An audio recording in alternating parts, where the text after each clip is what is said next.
माननीय राज्यपाल महोदय, माननीय उपमुख्यमंत्री महोदय आहेत, अध्यक्ष महोदय आहेत, रामदासजी बसलेले आहेत, माझे मंत्रिमंडळातील इतरही सहकारी आहेत, मुणगेकर साहेब आहेत आणि महापौरताई आहेत, उपस्थित बांधवांनो, भगिनीनो, आणि इथे आज उपस्थित जरी नसले तरी या टी व्हीच्या माध्यमातून घराघरातून बाबासाहेबांना अभिवादन करणाऱ्या माझ्या बांधवांनो, भगिनींनो आणि मातांनो,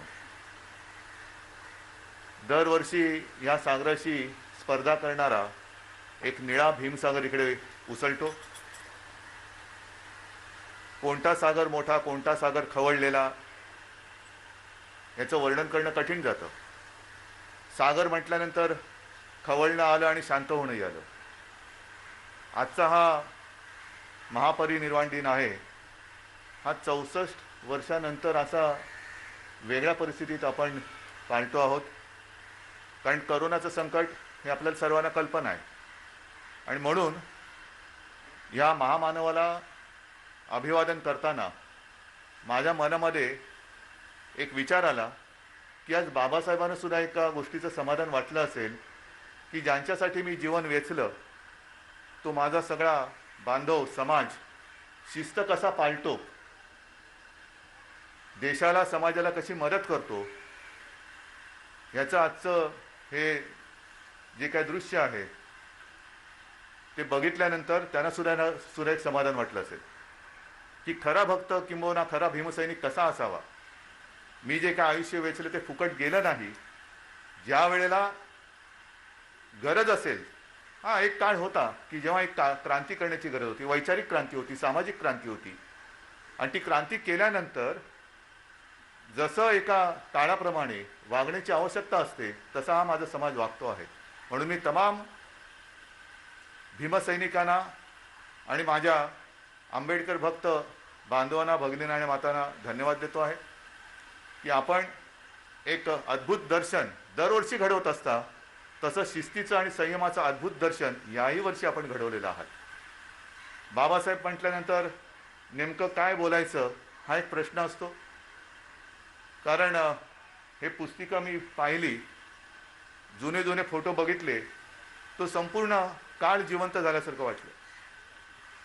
आणि मग एक गोष्ट लक्षात आली की बाबासाहेबांनी क्रांती तर केलीच, वैचारिक क्रांती केली, सामाजिक क्रांती केली. क्रांती करणं कठीण असतंच, पण कदाचित क्रांती करणं हे सोपं असेल, पण त्या क्रांतीला शिस्तीची चौकट टाकणं हे फार महत्त्वाचं असतं. म्हणजे क्रांती केलं, वाट लावली आणि निघून गेला, तसं नाही. बाबासाहेबांनी क्रांती तर केलीच, पण त्या क्रांतीला एक दिशा पण दिली, देशाला एक घटना पण दिली, प्रत्येकाला एक चौकट दिली, अधिकार दिले, संविधान दिले.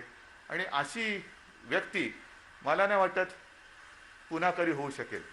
म्हणून आज जे काय आम्ही आहोत, मुख्यमंत्री आहोत, राज्यपाल महोदय आहेत, उपमुख्यमंत्री आहेत, मंत्री आहेत, ही घटनात्मक सगळी पदं ही बाबासाहेबांनी त्यावेळेला संविधानामध्ये त्याची एकूण रूपरेषा आणि चौकटी आखून दिल्या. त्या बाबासाहेबांच्या दूरदृष्टीपणाला आणि एकूणच त्यांच्या कार्याला मी विनम्रपणे अभिवादन करतो आणि पुन्हा एकदा भीमसैनिकांना धन्यवाद देतो. जय हिंद, जय महाराष्ट्र, जय भीम. यानंतर मी माननीय राज्यपाल महोदय माननीय भगतसिंह कोश्यारी सरांना विनंती करतो त्यांनी या ठिकाणी अभिवादनाचं मनोगत व्यक्त करावं. या ठिकाणी माननीय शरदचंद्र पवार साहेब यांचे या ठिकाणी आगमन होते.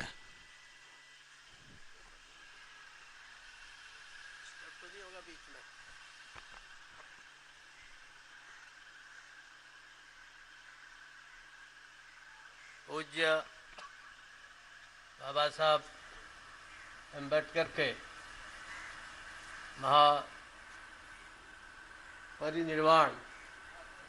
दिवस के अवसर पर आयोजित आज के इस सभा में आदरणीय मुख्यमंत्री श्री उद्धव ठाकरे जी, उप मुख्यमंत्री अजीत दादा जी, विधानसभा अध्यक्ष जी, सभी मंत्रीगण, महापौर जी और समिति के सभी पदाधिकारी और सदस्यगण, मैं सर्वप्रथम इस चैत्य भूमि में बाबा साहब को नमन करता हूँ, अपनी श्रद्धांजलि अर्पित करता हूँ। आप सब लोग जानते हैं कि स्वामी विवेकानंद ने 1897 में 1897 में कहा था कि सारे 33 करोड़ देवी देवताओं को भूल जाओ और अगले 50 साल केवल और केवल भारत माता का याद रखो।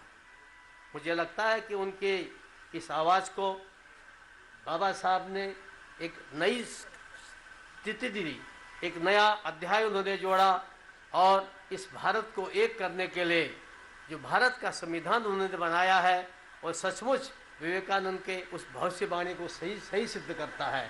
मेरा आप सबसे अनुरोध है कि बाबा साहब ने जो अपना अभूतपूर्व योगदान इस देश को दिया है, और विवेकानंद जी कहते थे दरिद्र नारायण, समाज को सबको उठाओ, ऊंचा उठाओ, और हमारे अंबेडकर जी ने, बाबा साहब ने उस काम को आगे बढ़ाया है।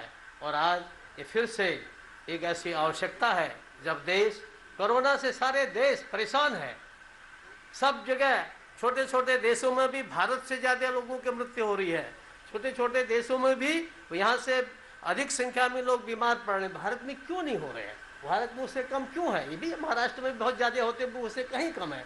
उसका कारण क्या है? उसका कारण एक ही है कि जो भगवान बुद्ध का कंपैशन, करुणा का, दया का जो भाव उन्होंने दिया, जो भारतीय दर्शन ने दिया है, जिसको बाबा साहब भीमराव अम्बेडकर ने बोधिसत्व का ग्रहण करके, बुद्ध धर्म ग्रहण करके उन्होंने स्वीकार किया है। तो करुणा के आगे, कोरोना के आगे जो भारतवर्ष के लोगों के अंदर, हम सब के अंदर जो करुणा का भाव है, कंपैशन का भाव है, जिसके ऊपर हमारे अंबेडकर जी ने बहुत ज़्यादा जोर दिया है। मैं सोचता हूँ कि शायद हमारे अंदर, इस देश के जन जन के अंदर वो करुणा का भाव ऐसा है कि उसके कारण हम लोग कोरोना को परास्त कर रहे हैं। और निश्चित रूप से बाबा साहब की प्रेरणा से फिर से उनकी, हमारे जो भी उनका त्याग है, बलिदान है, उसकी वजह से हमारा देश एक बार फिर एक नई शिखर पर चढ़ेगा। समाज के अंदर जागृति आ रही है, ये जागृति दिन दूनी रात चौगुनी बढ़े और समाज सब साथ लेकर के, अभी रामदास जी कह रहे थे कि सबको जोड़ करके, देश को जोड़ करके चलना, उन्होंने बात बताया अपना।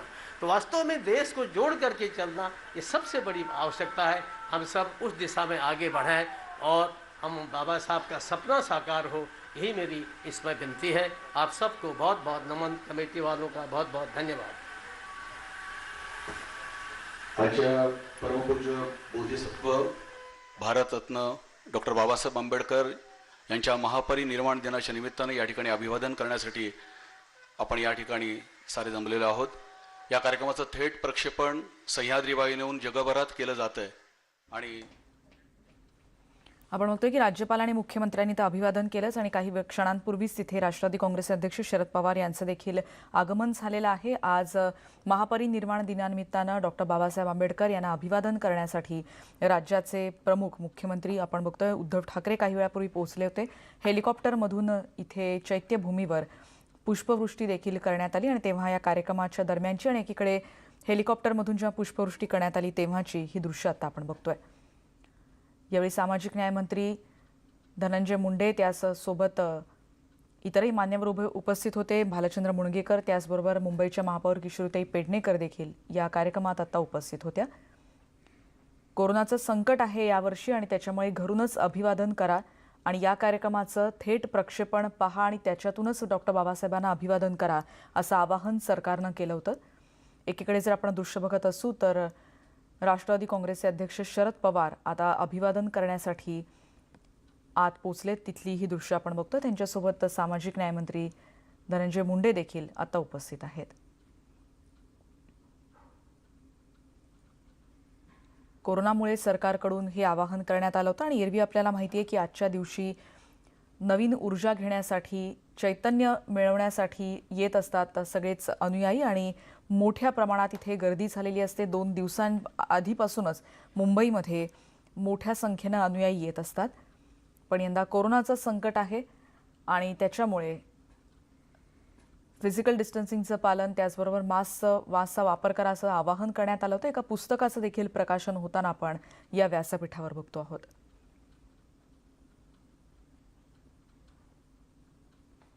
आणि ही आतली दृश्य आपण बघतोय जिथे शरद पवार आता डॉक्टर बाबासाहेबांना अभिवादन करण्यासाठी उपस्थित आहेत.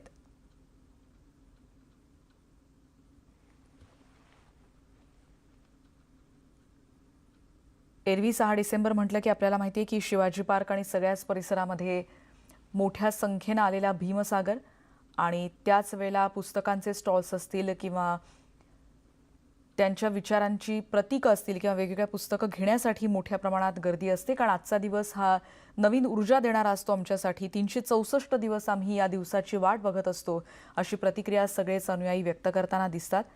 पण यंदा कोरोनाचं संकट आहे आणि त्याच्यामुळे आवाहन करण्यात आलं होतं सरकारकडून की महापरिनिर्वाण दिन हा घरी बसूनच तुम्ही अभिवादन करा. त्याचबरोबर स्थानिक पातळीवर म्हणजे स्थानिक पातळीवर जिथे डॉक्टर बाबासाहेबांचा पुतळा असेल त्याला तुम्ही अभिवादन करा, त्यांच्या विचारांचं स्मरण करा, असं आवाहन देखील सरकारकडून करण्यात आलं होतं.